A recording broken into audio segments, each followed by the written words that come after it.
تینوں علیحدہ وجود رکھتے ہیں، ان کے بارے میں یہ کہنا کہ تینوں ایک ہیں، عقل اس بات کو قبول کرنے کے لیے تیار نہیں ہو سکتی۔ حضور فرماتے ہیں کہ جو تین وجود اپنی حیثیت میں ایک جدا جدا ہستی رکھتے ہیں، ایک علیحدہ وجود کے مالک ہیں، ان تینوں کو ملا کر ایک وجود ماننا عقل کے خلاف بات ہے۔ حضور نے مثال دی ہے، حضور نے فرمایا کہ یہ فلاں فلاں جو پادری ہیں، کیا ایسا ممکن ہے کہ ان تینوں کو ملا کر ایک پادری بنا دیں؟ پھر حضور فرماتے ہیں کہ اس بات پہ غور کریں کہ یہ کہنا کہ صاحب خدا باپ، خدا بیٹا اور خدا روح القدس تینوں مل کے اس کائنات کا انتظام چلاتے ہیں، حضور فرماتے ہیں کہ یہ بات بھی بتاتی ہے کہ ان کے خداؤں کے مجموعے میں نقص پایا جاتا ہے، وہ اس کائنات کا انتظام چلانے کے قابل نہیں ہیں۔ اس لیے تینوں مل کر یا اتفاق رائے سے مشورہ کر کے، اگر اختلاف کی شکل ہو تو کثرت رائے سے کسی بات پہ کی طرف متوجہ ہو کر اس دنیا کا کاروبار انتظام چلاتے ہیں۔ تو فرمایا یہ بات بھی بتاتی ہے کہ عیسائی عقیدے کے مطابق خدا میں شخصی سلطنت کو چلانے کی قابلیت موجود نہیں، بلکہ جمہوری طرز پہ اس کی سلطنت پائی جاتی ہے اور سارا مدار کونسل پہ ہے، اور یہ بات عقلاً خدا کی ذات کے بارے میں قبول نہیں کی جا سکتی۔ پھر حضور فرماتے ہیں کہ دیکھیں اس بات میں غور کریں، یہ کہنا کہ تینوں خدا علیحدہ علیحدہ حیثیت رکھتے ہیں، اور ان کی حیثیت دیکھیں کہ خدا باپ ہے، اس کی تو اولاد موجود ہے بیٹے کی شکل میں، اور خدا بیٹا ہے، وہ بالکل لا ولد، اس کی اولاد نہ بیٹا نہ بیٹی۔ تیسرا خدا روح القدس، وہ بھی بالکل بے اولاد ہے، اس کی بھی نہ بیٹی نہ بیٹا۔ یہ تینوں میں مساوات اور برابری کہاں رہی؟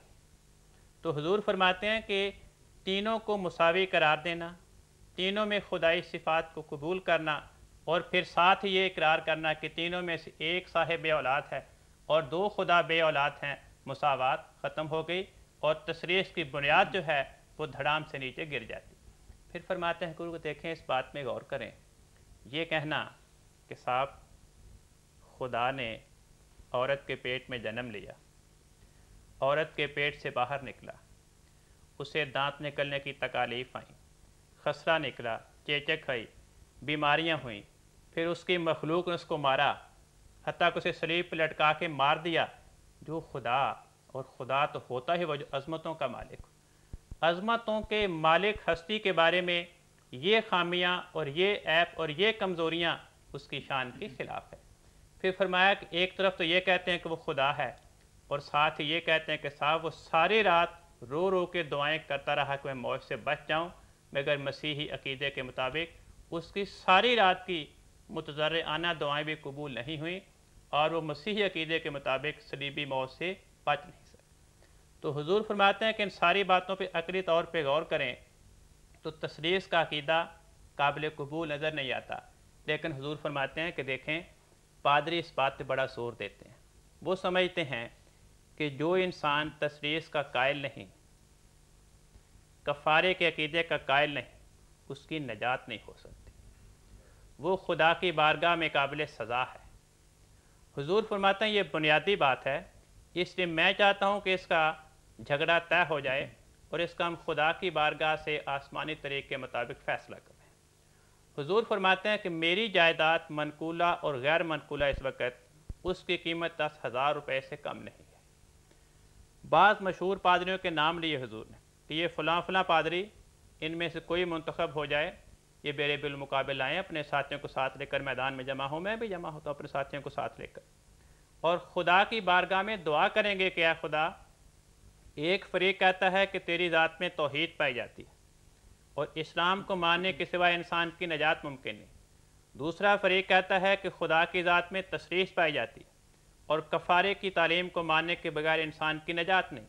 ہم میں سے جو فریق جھوٹ پہ قائم ہے اور سچائی سے انحراف کر رہا ہے، تو اسے 1 سال کے اندر اندر اپنی قہری تجلی کا نشانہ بنا، اور اس میں کسی قسم کی کوئی شرط نہ ہو۔ تو حضور فرماتے ہیں کہ جو پادری میرے بالمقابل آئے گا، اگر وہ اس قسم کے بعد 1 سال تک خدا کی طرف سے غیر معمولی عذاب کا شکار نہ ہو، تو میں اسے 10,000 روپیہ تاوان دوں گا، اور یہ اس بات کا ثبوت ہوگا کہ تثلیث کی تعلیم، کفارے کی تعلیم برحق ہے۔ اور فرمایا کہ میں ان کی تسلی کے لیے 3000 روپے پیش کی جمع کرانے کو تیار ہوں۔ تو اس طرح آپ نے اس کتاب میں مسیحی دوستوں کو سمجھانے کے لیے اور عقیدہ تثلیث کی غلطی کو واضح کرنے کے لیے ایک تو عقلی دلائل پیش فرمائے، اور پھر پنجاب اور ہندوستان کے تمام پادریوں کے سامنے یہ مبالغ کا طریق پیش کر کے ان پہ اتمام حجت کر دی، اور فرمایا اگر 2 مہینے تک ان چوٹی کے مشہور پادریوں میں سے کسی نے اپنا نام اس کام کے لیے پیش نہ کیا تو یہ ماننا پڑے گا کہ سارے کے سارے آسمانی طریقے فیصلہ سے گریز کر رہے ہیں۔ جزاکم اللہ، شکریہ آپ کا نصیر صاحب۔ ابھی جیسا کہ انجام آتم کے حوالے سے ہم نے گفتگو کی ہے، اس کتاب کے حوالے سے حضرت مسیح موعود علیہ السلام نے ایک فصیح و بلیغ عربی جو ہے مکتوب وہ بھی لکھا، اس میں حضور نے یہ ابھی کفارے کا ذکر ہوا تھا، اس کے علاوہ ہندوؤں کا ایک نظریہ تناسخ ہے، اور پھر ان دونوں کے حوالے سے اسلامی جزا سزا کا طریق ہے، یہ تفصیل سے گفتگو فرمائی ہے حضور نے۔ تو آپ سے یہ گزارش ہے کہ جو عیسائی جو کفارے کا نظریہ پیش کرتے ہیں جزا سزا کے طور پر، اس کے بارے میں حضور نے کیا فرمایا اس میں؟ جی مبشر صاحب، اس کتاب میں حضرت مسیح موعود علیہ السلام نے عیسائیوں کے اس کفارے کے عقیدے پر زیادہ تفصیلی گفتگو نہیں فرمائی، لیکن ایک دو ایسی بنیادی اور اہم باتیں بیان کی ہیں جو مسئلے کو سمجھنے کے لیے بہت کافی ہیں۔ عیسائی کفارے کا عقیدہ یہ پیش کرتے ہیں کہ گویا اللہ تعالیٰ نے انسانوں کی نجات کا سامان اس طرح کیا کہ حضرت عیسیٰ علیہ السلام جو مسیح ہیں وہ صلیب پر قربان ہو گئے۔ تو اس پر جرا کرتے ہوئے حضور فرماتے ہیں کہ دیکھیں یہ جو طریق نجات ہے یہ خدا تعالیٰ کے عدل و احسان کے بھی خلاف ہے اور خدا تعالیٰ کے رحم اور نرمی کے بھی خلاف ہے۔ یعنی انسانوں کی سزا خدا تعالیٰ نے یہ رکھی ہے کہ وہ ابدی جہنم میں رہیں جب تک یہ طریق خدا تعالیٰ نے اختیار نہیں کیا کہ اپنے بیٹے کو صلیب پہ قربان کیا ہے، صلیب دی ہے، اس بیٹے نے صلیب قبول کی ہے۔ تو فرمایا کہ یہ خدا تعالیٰ کے رحم کے خلاف ہے اور خدا تعالیٰ کے عدل کے خلاف ہے۔ خدا تعالیٰ کو ایک گویا ظالم خدا کے طور پر پیش کرنا ہے کہ جو اپنے اکلوتے بیٹے کو ہی سولی پہ چڑھا دیتا ہے۔ تو یہ بنیادی بات بیان کی ہے کہ یہ عقیدہ نہ خدا تعالیٰ کو عادل رہنے دیتا ہے نہ خدا تعالیٰ کو رحیم رہنے دیتا ہے، بلکہ ان صفات کے برخلاف بیان کیا گیا ہے۔ جزاک اللہ۔ جو اپنے بیٹے پر رحم نہیں کر سکتا ہم پہ کیا رحم کرے گا؟ صحیح بات۔ کرم صاحب، یہی نجات کے مضمون کے طور پر حضور نے جو ہندوؤں کا نظریہ ہے کہ نجات کے بارے میں یا جزا سزا کے بارے میں جو تناسخ کے طور پہ مشہور ہے، حضرت مسیح علیہ السلام نے جو تفصیل اس کتاب میں بیان فرمائی ہے اس کا کچھ خلاصہ بیان کریں۔ اس سلسلے میں حضور فرماتے ہیں کہ ہندو انسانوں کی بدی اور نیکی کے انعام اور سزا کا فلسفہ یہ بیان کرتے ہیں کہ انسانی روحیں جب وہ مر جاتی ہیں، اس جسم سے ان کا اخراج ہو جاتا ہے، تو ہر روح اپنے نیک اعمال کے مطابق ایک نئی پیدائش میں ڈالی جاتی ہے، اور ہر روح اپنے گناہوں کی سزا کو بھگتنے کے لیے ایک نئی پیدائش میں چلی جاتی ہے۔ تو اس کائنات کی ہر چیز وہ یا کسی گناہ کا نتیجہ ہے یا کسی نیکی کا نتیجہ ہے۔ اس پر حضور بحث کرتے ہوئے فرماتے ہیں کہ یہ ایسی بات ہے کہ جس کی ہمارے ہندو دوستوں کو کوئی نہ کوئی دلیل پیش کرنی چاہیے تھی کہ بھئی فلاں روح وہ آئی ہے اور اس کا ثبوت ہے کہ اس کو مشاہدہ کر لو کہ یہ فلاں تھی اور یہ فلاں تھی اور یہ فلاں تھی، لیکن فرمایا کہ ایسی تو کوئی دلیل ہمارے ہندو بھائیوں کے پاس موجود نہیں، البتہ اس کے خلاف دلائل پائے جاتے ہیں جو یہ ثابت کرتے ہیں کہ یہ نظریہ قابل قبول نہیں۔ مثلا حضور فرماتے ہیں کہ یہ کہنا کہ اس کائنات کی تمام چیزیں ہمارے کسی نہ کسی گناہ کا پھل ہیں، اگر ہم گناہ نہ کرتے تو یہ چیزیں پیدا نہ ہوتیں، یہ خدا تعالیٰ کے رحمانیت کے نظام کے خلاف ہے، کیونکہ انسان کا وجود اور انسان کے اعمال وہ تو اس کائنات کی پیدائش کے بعد شروع ہوئے۔ جب انسان پیدا ہوا تو کائنات موجود تھی، تو یہ کہنا کہ یہ تمام چیزیں انسان کے اعمال کا نتیجہ ہیں، یہ بات درست نہیں ہے، کیونکہ اگر کائنات کی پیدائش انسان کی پیدائش کے بعد ہوتی تو پھر یہ بات قابل غور تھی، لیکن یہاں تو یہ کیفیت ہے کہ انسان کی پیدائش بعد میں ہوئی اور انسان کے اعمال انسان کی پیدائش کے بھی بعد ہوئے، اور یہ کائنات جس پہ انسان کی زندگی کا مدار ہے، یہ تمام نعمتیں جس پہ انسان کی زندگی بسر ہوتی ہے، ان کا وجود تو انسان اور اس کی پیدائش سے پہلے تھا، انسان کے اعمال کے ظہور سے پہلے تھا۔ تو یہ چیز بتا رہی ہے کہ یہ بات درست نہیں ہے۔ دوسرے حضور فرماتے ہیں کہ جس خدا نے یہ تمام چیزیں ہمارے وجود سے پہلے پیدا کر دیں، ہمارے اعمال کے ظہور پذیر ہونے سے پہلے پیدا کر دیں، اس خدا کے بارے میں ہم کیسے تصور قائم کر لیں کہ اس نے ہماری پیدائش سے پہلے تو ہم پہ اتنے رحم کا سلوک کیا اور ہماری پیدائش کے بعد اپنے رحم کو بھول گیا، اپنے قانون کو اس نے نعوذ باللہ تبدیل کر دیا کہ جب تک ہم گناہ نہ کریں ہمیں دنیا کی آسائش کی چیزیں مل نہیں سکتی۔ اور اس پر ایک اور بات حضور یہ فرماتے ہیں کہ اس سے یہ پتہ چلتا ہے کہ خدا تعالیٰ کے اندر کسی چیز کو بنانے کی صلاحیت موجود نہیں، روحیں موجود ہیں، اجسام موجود ہیں اور وہ ان کو جوڑ دیتا ہے۔ تو یہ چیز بتاتی ہے کہ محض خدا ہے ابتدا سے نہیں، اور چیزیں بھی، یعنی تمام روحیں، تمام اجسام ابتدا سے خدا کے ساتھ شریک چلے آ رہے ہیں۔ تو یہ چیز خدا کی ذات میں ایک شرک پیدا کرتی ہے۔ تو جو چیز خدا کی ذات کی توحید کے خلاف ہو وہ بات قابل قبول نہیں ہو سکتی، اس نظریے کو ہم قبول نہیں کر سکتے۔ اسی طرح حضور فرماتے ہیں کہ اگر ان تمام مخلوقات کا وجود، دنیا میں جتنے بھی آرام کے سامان ہیں، مویشی ہیں، فصلیں ہیں، اجرام ہیں، اگر ان تمام چیزوں کا وجود ہمارے نیک اور بد اعمال کا نتیجہ ہے تو پھر ہونا یہ چاہیے کہ مثلاً بعض موسم ایسے آتے ہیں کہ اس میں کیڑے مکوڑے، حشرات، اس قسم کی چیزیں بڑی کثرت کے ساتھ پیدا ہوتی ہیں۔ تو اس خاص موسم میں اگر وہ ساری چیزیں جو پیدا ہوئی ہیں انسانی روحیں ہیں تو اس موسم میں انسانوں کی تعداد زمین پہ گھٹ جائیں، لیکن ایسا تو نہیں ہوتا۔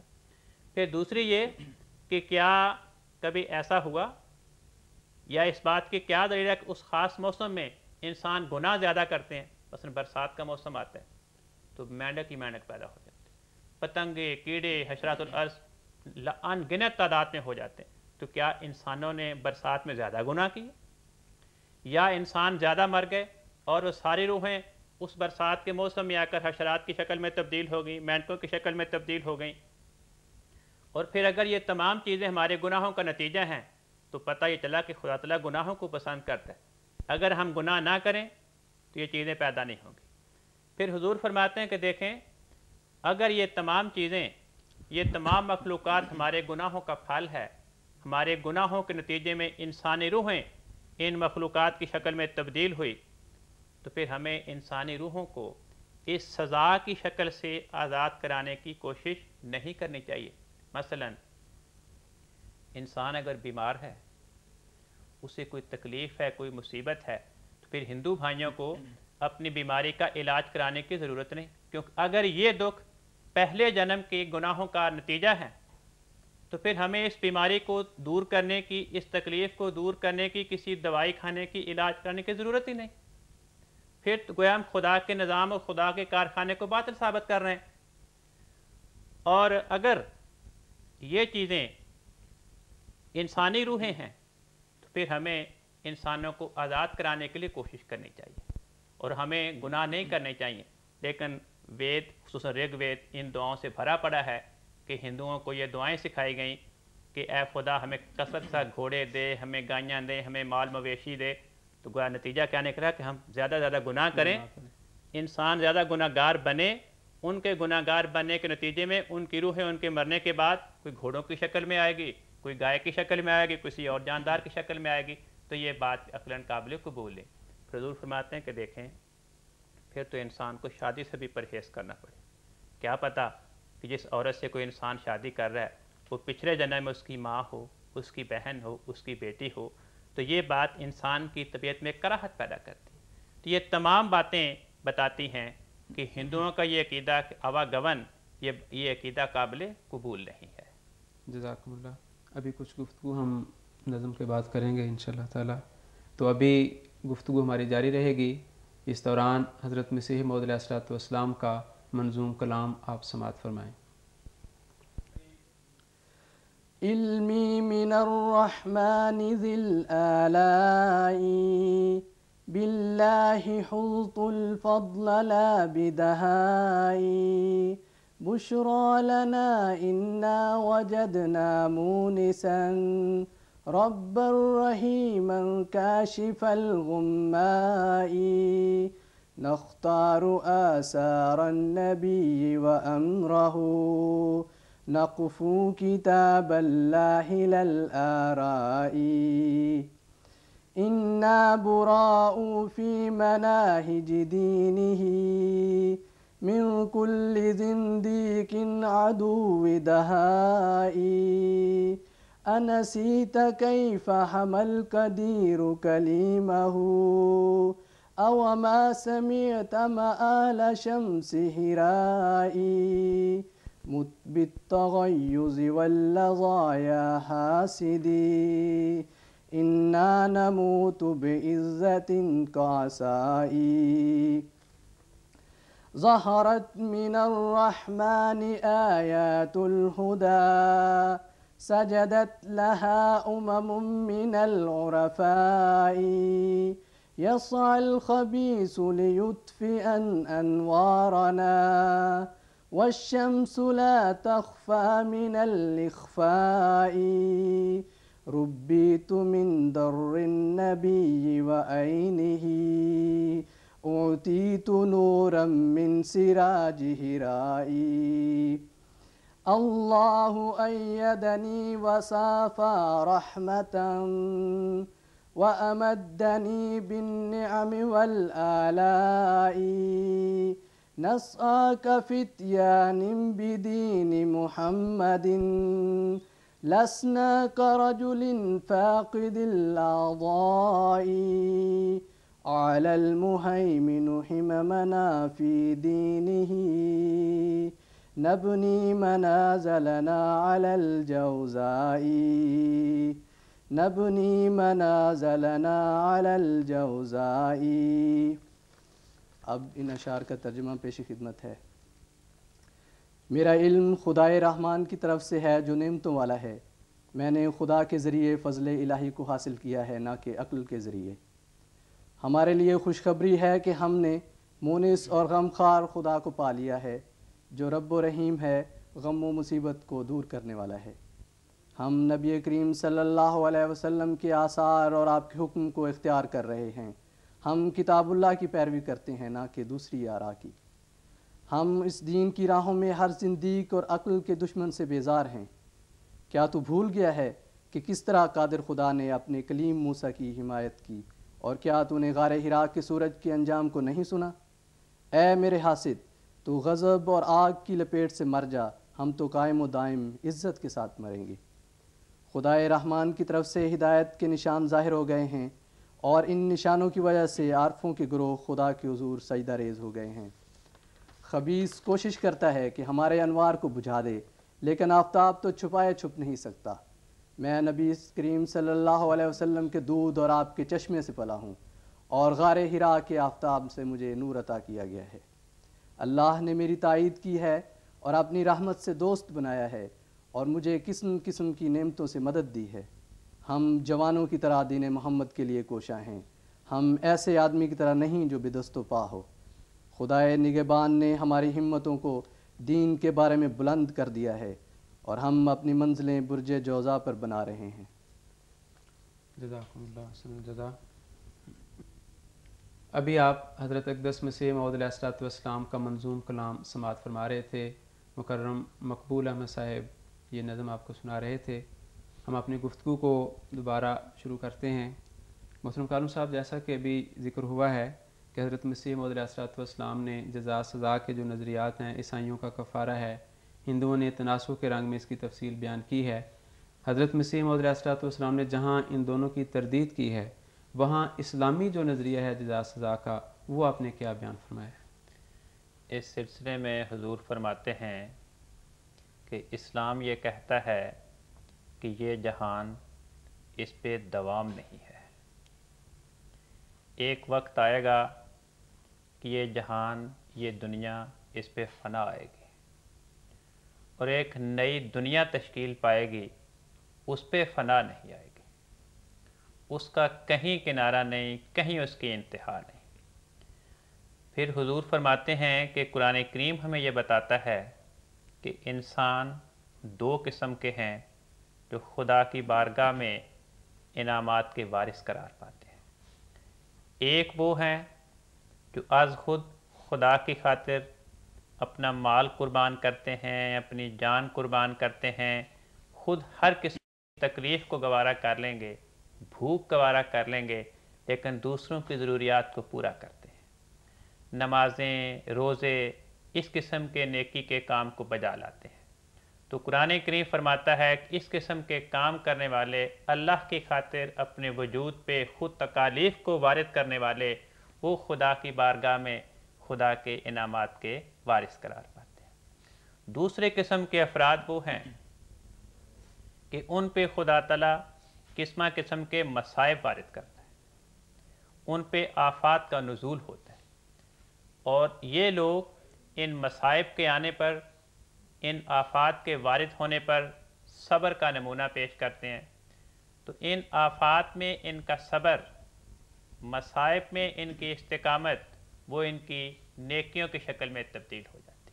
تو خدا تعالیٰ مصائب اور آفات کے وقت ان کا صبر دیکھ کر، ان کی وفا کو مشاہدہ کر کے، ان پہ اپنی رحمتوں، اپنی برکات کے دروازے کھول دیتا ہے، اور وہ لوگ خدا کی بارگاہ میں محبت اور پیار کے حقدار قرار پاتے ہیں۔